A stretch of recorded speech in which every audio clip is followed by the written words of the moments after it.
आणि हा जो मुद्दा आहे आणि केंद्र सरकारने एक नवीन रणनीती या फुटीरतावादी नेत्यांसाठीची आखलेली आहे त्याविषयी बोलण्यासाठी दिल्लीहून आपले प्रतिनिधी प्रशांत कदम आपल्यासोबत आहेत।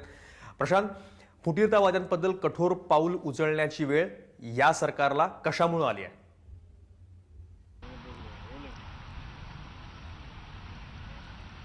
मुळामध्ये मोदी सरकार एवढ्या कठोर भूमिकेपर्यंत का आलं याची पार्श्वभूमी समजून घ्यायला पाहिजे।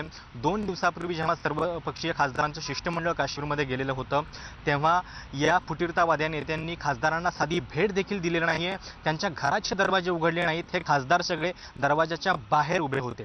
आणि त्यानंतर आज जेव्हा केंद्रीय गृहमंत्री राजनाथ सिंह यांनी या दौऱ्याचा सगळा वृत्तांत पंतप्रधान नरेंद्र मोदी यांना कथन केला, त्यानंतर अशा पद्धतीची एक कठोर भूमिका घेण्याच्या विचारामध्ये मोदी सरकार आहे। अर्थात या संदर्भातला निर्णय अजून झालेला नाहीये, पण उद्याची सर्वपक्षीय खासदारांची बैठक पुन्हा एकदा काश्मीर संदर्भातली होतीये, त्यात या निर्णयावरती शिक्कामोर्तब होण्याची शक्यता आहे, ज्याच्यानुसार या फुटीरतावादी नेत्यांचे पासपोर्ट काढून घेतले जाऊ शकतात, त्यांच्या प्रदेश प्रवासावरती बंधनं येऊ शकतील, शिवाय जी झेड सिक्युरिटी त्यांना मिळत असते काश्मीर खोऱ्यामध्ये ती देखील काढली जाऊ शकेल आणि त्यांची बँक खाती ज्याच्यामार्फत अनेक संशयास्पद व्यवहार होत असतात तर त्याच्यावरती देखील कडक निगराणी ठेवली जाईल।